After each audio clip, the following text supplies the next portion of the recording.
Froggy Goes to School by Jonathan London, illustrated by Frank Riemkiewicz.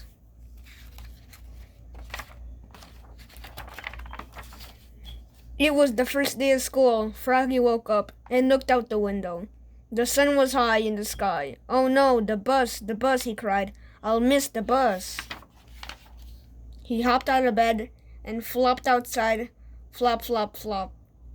The school bus was leaving. "Wait, wait," he yelled, and took a mighty hop. The bus hissed to stop, and the door folded open. Froggy flopped up the stairs. Flop, flop, flop. But when he reached the top, everybody laughed and pointed their fingers. "Froggy!" yelled his friend Max. "What? Did you forget something?" Frog looked down. Oops, he was in his underwear. "Froggy," called his teacher. "What?" But it wasn't his teacher at all. It was his father. Froggy rubbed his eyes. He had been dreaming. He was still in bed. "Rise and shine, Froggy," said his father. "It's the first day of school." This time Froggy got all dressed. Zip, zoop, zup. Zut, zut, zut, zat. Then he flopped into the kitchen. Flop, flop, flop. He tried to pour milk on his bowl of flies, but the carton flew out of his hands. You're just nervous about school, Froggy," said his mother.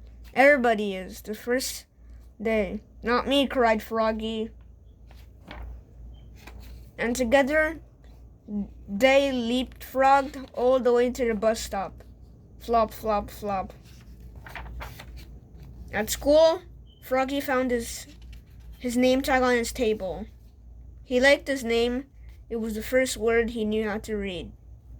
It was the only word he knew how to read. He read it louder, louder, and louder. "Froggy!" cried his teacher, Miss Witherspoon. "What?" "Hush, dear, it's time to pay attention." But it was hard to pay attention. He squirmed.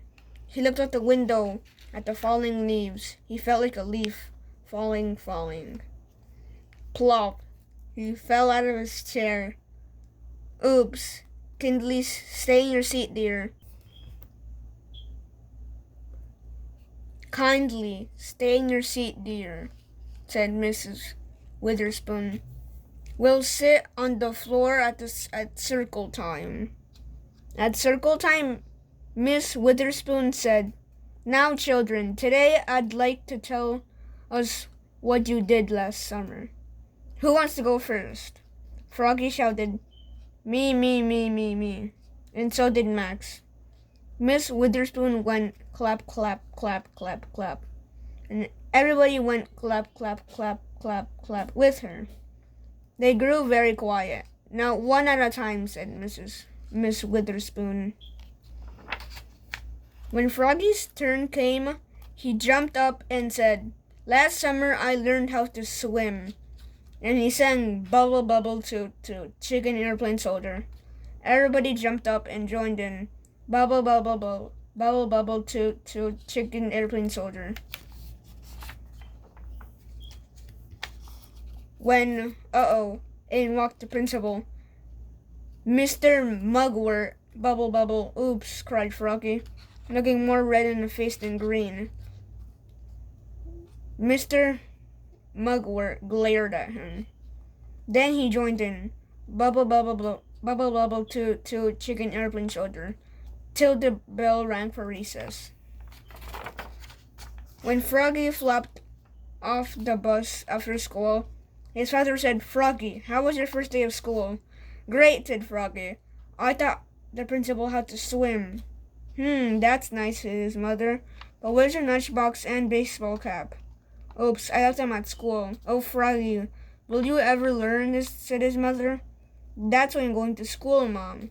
And together they leapfrogged all the way home. Flop, flop, flop. The end.